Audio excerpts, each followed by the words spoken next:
بسم اللہ الرحمن الرحیم الحمد للہ رب العالمین والصلاة والسلام علی سید المرسلین وآلہ وصحبہ اجمعین اما بعد۔ میں اس وقت جناب سلمان ندوی صاحب سے مخاطب ہوں۔ ساری دنیا جانتی ہے کہ اس وقت سلمان ندوی صاحب کا محبوب مشغلہ صحابہ کرام رضی اللہ عنہم اجمعین کی مقدس اور پاکیزہ جماعت پر تبرہ اور دشنام ترازی ہے۔ حضرت معاویہ رضی اللہ تعالیٰ عنہ سے انہوں نے سلسلہ شروع کیا تھا تقریباً 2 سال پہلے۔ اکابرین اور اسلاف کا متعدد علماء کا یہ مقولہ کتابوں کے اندر درج ہے، جن میں امام نسائی رحمۃ اللہ علیہ بھی ہیں اور امام بخاری کے استاد ابو توبہ ابن ربیع وغیرہ ہیں کہ معاویہ ستر لاصحاب النبی صلی اللہ علیہ وسلم، حضرت معاویہ اصحاب رسول کے لیے پردہ ہیں۔ بعض لوگوں نے دروازہ بتایا ہے، جو اس دروازے کو یا اس پردے کو کھولنے کی پھاڑنے کی کوشش کرے گا وہ بقیہ صحابہ کے اوپر بھی یقیناً جری ہوگا۔ یہی جناب کے ساتھ بھی ہوا ہے۔ حضرت معاویہ رضی اللہ عنہ سے تبرہ کا سلسلہ شروع کیا اور پھر ہوتے ہوتے ہوتے اب مسلسل ترقی کرتے جا رہے ہیں۔ اب شاید ہی کوئی صحابی بچا ہو جو ان کی زبان کی دشنام ترازیوں سے محفوظ ہو۔ سارے صحابہ کو گالیاں دے رہے ہیں۔ حضرات شیخین بھی ان کی زبان سے محفوظ نہیں ہے۔ اپنی کتابوں میں اور اپنی تقریروں میں انہوں نے حضرات شیخین کو بھی مطعون کرنے کی کوشش کی ہے۔ اگر کسی کو یقین نہ ہو تو کتابیں دیکھ لیں، ان کی تقریریں سن لیں، ہمارے پاس ثبوت موجود ہیں۔ مثلا حضرات شیخین کے اوپر یہ الزام لگایا کہ انہوں نے حضرت علی کا حق، جو خلافت حضور کے بعد خلافت حضرت علی کا حق تھی، تو شیخین نے اسے ہتھیایا۔ حضور انہیں لشکر اسامہ کے ساتھ بھیجنا چاہتے تھے، وہ نہیں گئے۔ انہیں پتہ چل گیا حضور کا آخری وقت ہے، اس لیے نہیں گئے اور حضرت علی رضی اللہ عنہ کا حق ہتھیایا۔ سقیفہ بنو ساعدہ پہ حضرت ابو بکر اور عمر حضرت علی کو نہیں لے کر گئے، بغیر بتائے چلے گئے اور وہاں جا کے خود ہی خلافت کی بیعت کر لی، حالانکہ حضرت علی کے ہاتھ پہ بیعت ہونی تھی۔ اس طرح کی باتیں کہ آخری وقت میں حضور نے قلم اور کاغذ مانگا، حضرت عمر نے منع کر دیا۔ یہ سب باتیں شیعہ کتب سے انہوں نے لی ہیں اور یہ شیعوں کے اعتراضات ہیں۔ شیعہ حضرت ابو بکر کو بھی کافر کہتے ہیں معاذ اللہ، حضرت عمر کو، حضرت عثمان کو، ام المومنین عائشہ صدیقہ رضی اللہ، ان سارے صحابہ کو کافر اور نہ جانے کیا کیا کہتے ہیں شیعہ۔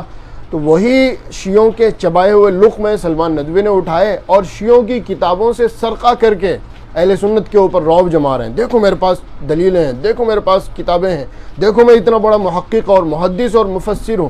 ارے جناب ساری دنیا جانتی ہے جو باتیں آج کر رہے ہیں شیعہ ان باتوں کو 1400 سال سے کرتے ہوئے آ رہے ہیں، اور یہ شیعوں کی کتابوں میں لکھی ہوئی ہیں، بھری ہوئی ہیں۔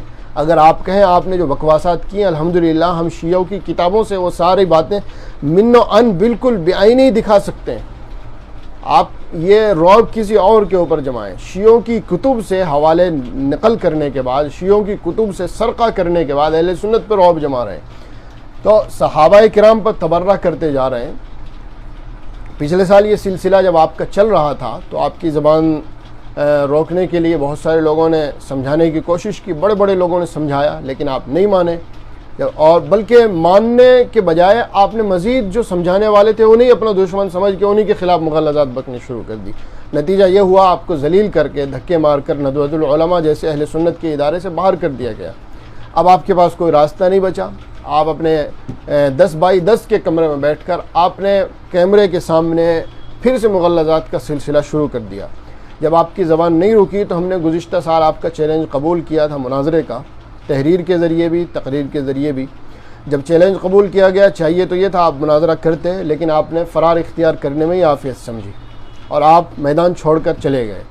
ہم نے سمجھا کہ چلو کم از کم اگر توبہ نہیں کرتے تو اس زبان کو خاموشی رکھیں، لیکن ہوا یہ کہ 1 سال کے بعد ٹھیک اس سال ماہ محرم میں آپ نے وہی بکواس پھر سے، بلکہ اور زیادہ بڑھا چڑھا کر آپ نے پھر سے بیان کرنی شروع کر دی، صحابہ کو پھر مطعون کرنا شروع کر دیا۔ حضرت معاویہ، عمر ابن عاص، مغیرہ ابن شعبہ رضی اللہ عنہم اجمعین سے ہوتے ہوئے اب آپ حضرت ابو ہریرہ رضی اللہ تعالیٰ عنہ تک پہنچ گئے۔ کہہ رہے ہیں ابو ہریرہ جو امت کا سب سے بڑا مایہ ناز معتمد محدث ہے اس امت محمدیہ کا، آپ نے اسے مطعون کر دیا۔ وہ حدیثیں گول کر دیا کرتے تھے، وہ بنو امیہ کے ڈر سے حدیثیں نہیں بیان کرتے تھے، وہ تو درباری ملا تھے، سرکاری مولوی تھے۔ یہ آپ کے گندے الفاظ ایک عظیم صحابی کے بارے میں کون مسلمان ہے جو برداشت کر سکتا ہے ان باتوں کو؟ اس لیے آپ کی یہ بکواس دیکھ کر ہم سمجھے کہ شاید آپ نے مناظرے کی تیاری کر لی ہوگی 1 سال میں۔ اگر آپ نے تیاری کر لی ہے تو پھر سے 2 ہاتھ ہو جائے، آئیے تشریف لائیے میدان مناظرہ میں، چیلنج آپ کا ہے، ہم نے چیلنج نہیں کیا، آپ کا چیلنج ہم قبول کر رہے ہیں اہل سنت والجماعت کی طرف سے۔ آئیں میدان میں بیٹھیں اور بیٹھ کر مباحثہ کر لیں۔ آپ جن باتوں کو دلیلیں کہہ رہے ہیں، میدان میں جب آئیں گے، کتابیں سامنے ہوں گی، علماء کا مجمع ہوگا، تو آپ کی حقیقت ساری دنیا کے سامنے آ جائے گی کہ جن باتوں کو آپ نے دلیلیں بنا کر امت کو گمراہ کرنے کی کوشش کی تھی، وہ باتیں دراصل شیعوں کے چبائے ہوئے لقمے تھے جو آپ نے ان کی کتابوں سے سرقہ کر کے اہل سنت کے اوپر رعب جمایا تھا۔ تو میں آپ سے گزارش کروں گا کہ پھر سے آپ نے یہ باتیں شروع کی ہیں تو چلیے ٹھیک ہے، آپ نے 1 سال میں تیاری بھی کر لی ہوگی مناظرے کی، تو آئیں میدان میں آئیں۔ گزشتہ سال ہم نے جو تحریر لکھی تھی اس میں ہم نے 2 شرطیں لگائی تھی، یا تو آپ آئیں، اب کی بار بھی وہی کہہ رہے ہیں، یا تو آپ تشریف لے آئیں ہمارے ہاں۔ اگر آپ آتے ہیں تو آپ کے جملہ اخراجات، آپ کے قیام و طعام کا نظم، یہ انشاءاللہ ہمارے ذمہ ہوگا، اور اگر آپ نہیں آتے تو ہم آ جاتے ہیں لکھنؤ۔ آپ کہیں کہ آپ لکھنؤ آ جائیں، ہمیں لکھنؤ آنے کی دعوت دیں تو ہم انشاءاللہ لکھنؤ آ جاتے ہیں۔ اور اگر ہم لکھنؤ آئیں گے تو اگر آپ چاہیں تو بھی ہم آپ سے 1 روپیہ لینے والے نہیں ہیں، الحمدللہ ثم الحمدللہ، دفاع صحابہ کے لیے اور ناموس صحابہ کے لیے ہم اپنے خرچے پر یہ ساری کارروائی انشاءاللہ برداشت کریں گے۔ تیسری شکل جو آپ کی پسندیدہ بھی ہے، محبوب بھی ہے، اگر سفر وغیرہ کا بہانہ ہو لاک ڈاؤن کی وجہ سے، تو پھر تیسری شکل یہ ہے، نہ آپ سفر کریں نہ ہم کریں، آپ اپنی جگہ ہم اپنی جگہ، آن لائن گفتگو کر لیتے ہیں، آن لائن مناظرہ ہو جائے، ساری دنیا دیکھے، ساری دنیا کے سامنے آ جائے گی بات۔ یہ آپ کا پسندیدہ میدان بھی ہے، اس لیے اس سے تو آپ کو بالکل نہیں بھاگنا چاہیے۔ میں آپ سے گزارش کر رہا ہوں، اگر آپ کے اندر ذرہ برابر بھی غیرت اور ذرہ برابر بھی شرم و حیا بچی ہے تو آپ میدان میں بیٹھ کر گفتگو کے لیے تیار ہوں گے، اور اس سال راہ فرار اختیار نہیں کریں گے، میدان چھوڑ کر نہیں بھاگیں گے۔ اگر آپ کے اندر جرأت ہوگی تو آپ میدان میں آئیں گے اور علماء کے مجمع میں بیٹھ کر گفتگو کریں گے، مناظرہ کریں گے۔ تو یہ 3 باتیں میں نے آپ کے سامنے رکھ دی ہیں۔